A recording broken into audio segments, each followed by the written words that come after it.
ஆண்டவரும் இரட்சகருமாகிய இயேசு கிறிஸ்துவின் விலையேறப்பட்ட நாமத்தினாலே உங்கள் யாவருக்கும் என் அன்பின் ஸ்தோத்திரத்தை இந்த காலை நேரத்தில் நான் உங்களுக்கு தெரியப்படுத்துகிறேன். 18ஆம் சங்கீதம் 30வது வசனத்தில் எவ்வாறாக வாசிக்கிறோம்: தேவனுடைய வழி உத்தமமானது, கர்த்தருடைய வசனம் புடமிடப்பட்டது, தம்மை நம்புகிற அனைவருக்கும் அவர் கேடவுமா இருக்கிறார் என்று சொல்லி நான் பார்க்கிறோம். கிறிஸ்துவுக்குள் அன்பான தேவனுடைய பிள்ளைகளை, இந்த பூமியில வாழ்ந்து கொண்டிருக்கிற ஒவ்வொரு மனிதர்களும் கர்த்தரை அறிந்த பிள்ளைகள், கர்த்தருக்கு பிரியமாக வாழ வேண்டும் என்று கர்த்தர் வாஞ்சிக்கிறவராக காணப்படுகிறார். கர்த்தருக்கு பிரியமான வாழ்க்கை வாழ்வது என்பது அனுதினமும் கர்த்தருக்கென்று நீதியின் பலிகளை செலுத்துவதாகும். அநேக மக்கள், குறிப்பாக கிறிஸ்தவர்கள் என்று தங்களை அழைத்துக் கொண்டிருப்பவர்கள், கர்த்தருக்கு பிரியமில்லாத வாழ்க்கை நாட்களில் வாழ்ந்து கொண்டிருக்கிறவர்களாய் காணப்படுகிறார்கள். மாத்திரமல்ல, இப்படிப்பட்டவருடைய செயல்களானாலும் சரி, தங்கள் நாவிலிருந்து புறப்படுகிற வார்த்தைகளானாலும் சரி, தங்களுடைய சிந்தனை ஆனாலும் சரி, தங்களுடைய விருப்பங்களானாலும் சரி, மற்ற எந்த காரியங்கள் ஆனாலும் சரி, எல்லாமே கர்த்தருக்கு பிரியமில்லாத காரியங்களாய் காணப்படுகிறது. விதமான வாழ்க்கை என்பது கர்த்தரால் ஒருபோதும் அது அங்கீகரிக்கப்படாத வாழ்க்கையாகும். ஏசாயா தீர்க்கதரிசி சொல்லுகிறார்: கர்த்தராகிய நான் நியாயத்தை விரும்பி கொள்ளை பொருளினால் இடப்பட்ட தகன பலியை வெறுக்கிறேன் என்று சொல்லி கர்த்தர் திருவுளம் பற்றுகிறார். கர்த்தருக்கு பிரியமில்லாத தவறான வாழ்க்கை வாழ்கின்றதான பொழுது தேவன் அதை முற்றிலுமாக வெறுக்கிறவராய் காணப்படுகிறார். ஆகவே நாம் எப்பொழுதும் தேவனுக்கு பிரியமான வாழ்க்கையை வாழ்ந்து கொண்டிருப்பது மிகவும் அவசியமாய் காணப்படுகிறது. அப்பொழுது தேவன் நம் மீது நோக்கமாக இருந்து, அவர் நம்மோடு கூட இருந்து நம்மை பாதுகாத்து, நமக்கு கேடகமாக கர்த்தர் நம்மோடு கூட அவர் காணப்படுவார். அதுதான் சங்கீதக்காரன் தாவீது சொல்லுகிறார்: தேவனுடைய வழி உத்தமமானது, கர்த்தருடைய வசனம் புடமிடப்பட்டது, தம்மை நம்புகிற அனைவருக்கும் அவர் கேடகமா இருக்கிறார். அவர் உத்தமராய் காணப்படுகிறார். ஒரு பரிசுத்தமுள்ள தேவன். அவரை பின்பற்றி அவருக்கென்று வாழ்கின்ற தம்முடைய பிள்ளைகளும் அதே போல் இருக்க வேண்டும் என்று சொல்லி கர்த்தர் விரும்புகிறபடினாலே, அப்படிப்பட்டவர்களுக்கு, அப்படிப்பட்ட வாழ்க்கை வாழ்கிறவர்களுக்கு கர்த்தர் கேடகமாக கூட இருந்து வழி நடத்துகிறவராய் காணப்படுகிறார்.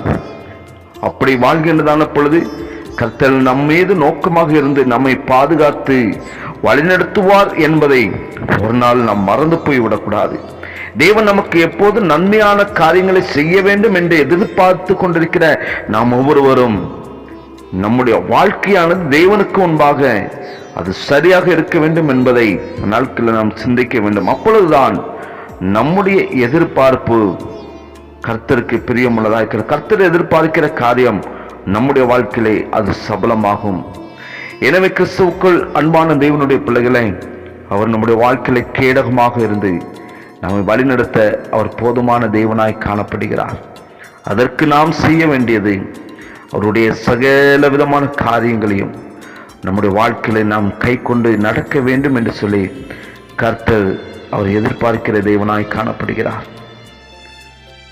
84ஆம் சங்கீதத்தில் நான் வாசிக்கிறதான பொழுது 11வது வசனத்தில், தேவனாகிய கர்த்தர் சூரியனும் அவர் கேடகமாக இருக்கிறார், அவர் கேடகமாக இருக்கிறார் என்று சொல்லி நாம் பார்க்கிறோம்.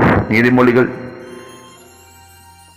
வாசிக்கிறதான பொழுது 30ஆம் அதிகாரம் 3வது வசனத்தில், தேவனுடைய வசனம் எல்லாம் புடமிடப்பட்டவைகள், தம்மை அண்டிக் கொள்ளுகிறவர்களுக்கு அவர் கேடகமாக இருக்கிறார் என்று சொல்லி அவரை அனுதினமும் நம்ம அண்டிக் கொள்ளுகிறதான பொழுது அவரை சார்ந்திருக்கிறவர்களுக்கு கர்த்தர் கேடகமாக இருந்து அவர் ஒவ்வொரு நாளும் வழி நடத்துகிற தேவனாய் காணப்படுகிறார்.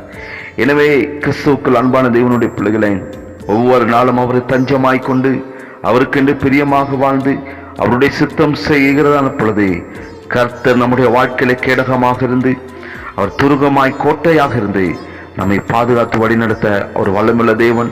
அவருடைய கருத்தில் நம்மை அர்ப்பணிப்போம், அவருக்கு பிரியமாய் வாழ்வோம், அவருடைய சித்தம் செய்வோம். தெய்வத்தினுடைய கிருபை உங்கள் அனைவரோடும் கூட இருப்பதாக. ஆமேன், ஆமேன். ஜெபிப்போம். எங்களை நேசிக்கிறதான அன்பின் நல்ல தகப்பனை, இந்த நல்ல வேலைக்காக உமக்கு நன்றி செலுத்துகிறோம். தகப்பனை, உங்களுடைய திருக்கரத்தில் எங்களை அர்ப்பணிக்கிற ஆண்டவரே, எங்கள் வாழ்க்கையில் நீர் துருகமாகவும் கோட்டையாக அரணாக இருந்து தேவனில் வழிநடத்த போதுமான தேவனாய் இருக்கிறேன். எங்கள் வாழ்க்கையில நீர் கேடகமாக இருக்கிறது ஆண்டவரே. சாத்தான் கொண்டு வருகிற சகலவிதமான அம்புகளையும் தகுப்பனை தடுத்து எறிவதற்கு சத்தியம் என்கிற அந்த கேடகத்தை எங்கள் வாழ்க்கையில பிடித்துக் கொண்டவர்களாக உமக்கென்று வாழ கர்த்தாவே எங்கள் ஒவ்வொருவருக்கும் நீர் கிருபை செய்வீராக. எப்பொழுதும் ஆண்டவரே உண்மையிலிருந்து சிந்தனையும் செயல்களும் வார்த்தைகளும் ஆண்டவரே எங்களுடைய ஒவ்வொரு வாழ்க்கையிலும் அப்பா அது உண்டாவதற்கு கர்த்தர் கிருபை செய்வீராக. எல்லாரையும் பலப்படுத்தும். இயேசுவின் நாமத்தில் ஜெபிக்கிற நல்ல பிதாவே, ஆமென், ஆமென்.